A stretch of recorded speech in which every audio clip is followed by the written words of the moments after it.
Have you ever sat staring at your inbox, constantly refreshing it, hoping a new client reaches out to you? Trust me, I've been there. For years, getting clients was the hardest part of running my web design agency. You can be the best designer in the world, but if no one knows you exist, then it's pointless. But everything changed when I built a simple outreach system that books me 2 to 4 meetings every single day, and I can pick and choose whether I want to take them. In this video, I'll walk through exactly how it works, and I'll also leave a PDF linked in the description below with all of these steps so you can do it in your own time. Cold outreach is tedious, stressful, awkward, but it works. And honestly, most people are doing it completely wrong. And here's 4 mistakes I see every single day that are hurting your response rates. Number 1, listing your services. This is probably the number 1 thing I see, and it frustrates me. Don't start your emails with, "We build websites, we manage SEO, we do branding." This is the number 1 way to get someone who's a potential customer to click straight off that email, because no one cares, it's just noise. I always keep this in mind when I'm writing my emails. Outcome over offer. Always. You want to show your customer what you can achieve for them before you offer them the service to do it. Instead, try saying, "I noticed your website's loading speed is really slow and you're probably losing bookings because of it. And I've fixed this for loads of websites in your niche." And then you present your service and say, "I can fix this for you because I provide websites, blah, blah, blah." Mistake number 2, writing essays. Listen, you are competing with 200 plus other emails that are going into people's inboxes every single day. They don't owe you their time, so you have to grab it. If your email takes longer than 15-20 seconds to read, they've moved on. Keep it respectful, keep it tight, keep it short. Mistake number 3, zero personalization. Generic intros like, "Dear Sir, Madam, I hope this finds you well." We've been getting that for 5, 10, 15 years. What's going straight in the bin. If your email feels like spam, your customer will treat it like spam. Instead, take a couple of minutes to go through their website, their socials, and approach them with something like, "I saw your recent Facebook post about your new menu. Congrats. Thought I'd share with you how I can put that on the website so other customers can see it too." You see the difference? Mistake number 4 is looking unprofessional. If your email is at gmail.com, outlook.com, no signature, no logo, you're going to come across unprofessional. At that point, you are not a business. You are someone who does websites on the side. So why would a business take you seriously? Spend 15 minutes, buy a custom domain, get a Google Workspace account and use that as an email domain. Add a proper signature with a name, create a logo on something like Midjourney or Canva, whatever. This is a small step, but it builds massive trust. Now, let me show you my framework that fixes all of this. My LDS framework is what powers all of my outreach. And after I explain it, I'll show you a bad and a good example of some emails that you can write. This is a framework to keep in mind when you're writing your emails. L stands for length. Short, always, concise, direct. Cut anything out of the email that doesn't earn its spot. D is for direction. What is your angle? What problem are you solving? Why should they go with you? Why should they trust you? One of those questions should be answered in the first sentence of your email outreach. And then S stands for speed. Your unique selling point or what you can do for the customer should not be hidden in the 3rd paragraph of a lengthy email. It should be the first thing the customer reads and gives them an incentive to finish reading the rest of the email. Let me show you what people think is a good outreach email and is actually bad, and then I'll show you an example of a good one. So the subject line is "Professional web design services available." Straight away at that point, the customer's thinking, "Oh God, here comes another person trying to sell me something. Let me skip past this email." If that subject isn't hitting right, your email is not going to get opened. "Hi, name. My name is Trevor and I'm the marketing manager at Implementary.co, a web design agency that has been helping businesses with their online presence for over 6 years. We have a wide range of services including custom web design, search engine optimization, responsive mobile design, branding and logo creation, and online and website maintenance and support. We have the latest tools and technology to ensure our clients have high quality websites that look great and function well. Our process is thorough and includes consultation, wireframing, design, development, testing, and launch. If you'd like to learn more about what we can do for you, please visit our website at implementary.co or reply to this email with a convenient time to call. We look forward to potentially working with you in the future. Kind regards, Trevor, Marketing Manager, blah, blah, blah. Now, from the offset, the email doesn't seem like it's too bad. And you probably receive emails like this all of the time, but there's a reason you don't get back to them. First of all, it's too lengthy. It's taken 30 to 40 seconds for me to get through, and I still have no idea why I should go with this person. Why are they offering me? They're telling me what they do, but why the hell would I choose you? And that leads on to my second point. It's not direct. They haven't sold themselves to the customer as to why we should use their services, why I should go with you to create my website over someone else. What can you do for me? I have no idea. And on top of that, the tone sounds like something ChatGPT has written for you.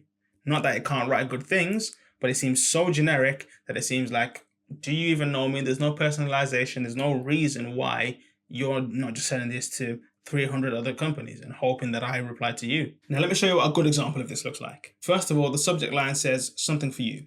It's different. It's intriguing. You're thinking, who sent me this email with a cryptic title? Let me open it up and see what it's about. And then we're saying, hi name. I've remade your website and would love to show you what I've done. Why? I've noticed a couple of things that I believe are holding your current website back from allowing you to hit your incentive.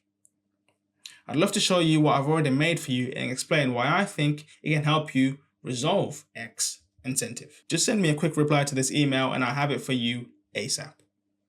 FYI, this probably won't be the last time I reach out to you, so if you're thinking, leave me alone, then please let me know and I'll be on my way. Speak soon, Trevor. Okay, let me explain to you the difference.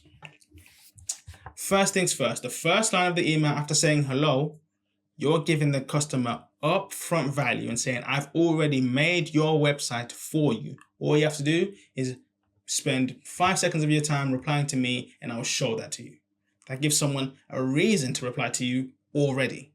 Line number 1. It's short, obviously. I then go to explain that I know what their current website is and I know what it's stopping them from getting X client, from booking more calls, from getting more menu orders. And this is all after line number 2. By line number 3, they know exactly how I plan to improve their website and resolve whatever issues it might be causing them. And then line number 4, it's a simple call to action. Just reply to me, let me know, and I can get back to you. 4 lines. Everything's been explained. And the last one is literally just for email rates. We're going to be sending more than one email to this person. So if they're completely not interested in the website, they can tell you at this point and you can take them off your list of outreach. You don't have to send them a follow-up or whatever. They're not interested. You take them out. You both save time. And you can see the manner of this compared to the last one. You sound like you're talking to just someone else. I've remade your website. Would love to show you what I've done. This is how I'd speak to a friend. And that's what you want. You want to come across like someone who is a business pitching, but also not a business pitching, if that makes sense. And as simple as this is, this can be hard to come up with. So what I'll do is I have a few prompts that I use to help me structure these, and I'll leave those in the PDF that's linked in the description below as well. And then another thing that people do wrong is they don't follow up on emails. I actually get more replies from the follow-ups than I do from the initial emails. And your follow-up email should be even shorter, even more concise than your first one. It will look something like this. The subject might be just a quick nudge. Hi name. I know you're busy running things, but in case my last email slipped through, I've got that rebuilt version of your website ready to show you whenever you're free. Cheers, Trevor. Simple, concise, gets to the point, reminds them of the incentive of what you're giving to them up front right there in one line. That's how it should be. But also, don't be afraid to get creative, especially with the follow-up. The more you understand your customer, the better you can tailor these emails towards them. For example, the other day, someone was pitching me thumbnail services for my YouTube channel, and they sent me an email. I didn't read it, but the follow-up was the meme of Pablo Escobar sitting in the park in the house where he's lonely, which is popular for someone like me. And that's a really good follow-up that got me to reply to that person, even if I didn't want the service. Finding a way to get the reader's attention should be your number 1 priority. Okay, now you know how to write your email, you need to find a list of people to send it to. So let's talk about finding leads. You have a few different options here. Number 1 is lead databases. Places like Apollo, Hunter, or Crunchbase are databases filled with businesses that you can reach to. A lot of people use these, but if you're targeting smaller towns, this is a great way of getting business details. I actually have a table of lead databases that you guys can access depending on your budget, time, and how big you want to do this. And I'll leave that in the PDF as well.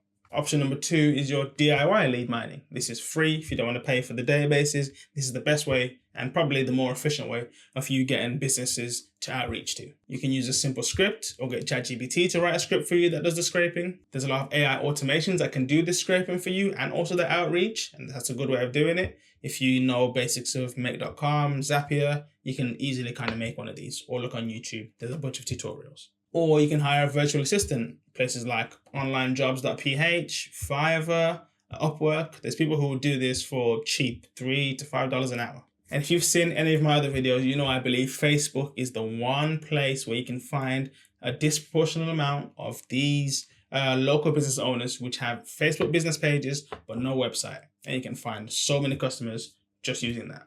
And then you need to set up your outreach machine. You need all of the tools for this in place so this becomes a system and not just a thing you do every now and then. Some things I've already mentioned, but Google Workspaces for a domain. You need an outreach platform that can do the email and the follow-ups for you. Something like Brevo, Instantly, Woodpecker will do the job. You need a Calendly account, which is where you can book your prospects in for a call so that you can close the deals. You need to understand what website builder you have and you're using, and make sure you have templates if it's just a drag and drop builder.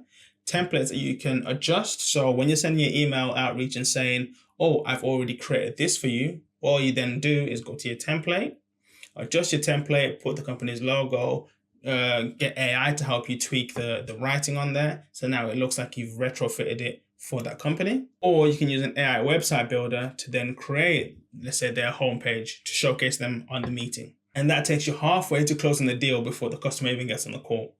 Because by the time they get on the call, you look like you've done so much work to already build this for them, they almost feel guilty turning you down. And then you'll test this out with different niches, different customer profiles, and if it works, you scale. A couple of tips around this: you can start buying different domains. So for implementary.co, I might buy implementary.com, implementarywebagency.com, implementarydesigns.com, implementaryWebsites.com, and have all of those as different domains that you send emails from. And this is because you want to send anywhere from 50 to 100 emails max per day from a single email inbox. If you start sending 500-600 emails from one email inbox, your email is going to look like spam to the people who are receiving it, and it's going to go straight to junk, so they're not going to see it in the first place. And this is how you get around that. Of course, hiring people, hiring virtual assistants, using AI is a simple way to also scale all of these processes. Look, outreach is not rocket science, but most people are making it harder than it needs to be. Remember the LDS Framework: length, direction, and speed. Focus on outcomes over offers, and be human, not robotic. And that alone will guarantee you clients. If you want to know how to build the rest of your web design agency business, there's a video on screen right now. Click that and I'll teach you how to do that as well. Peace.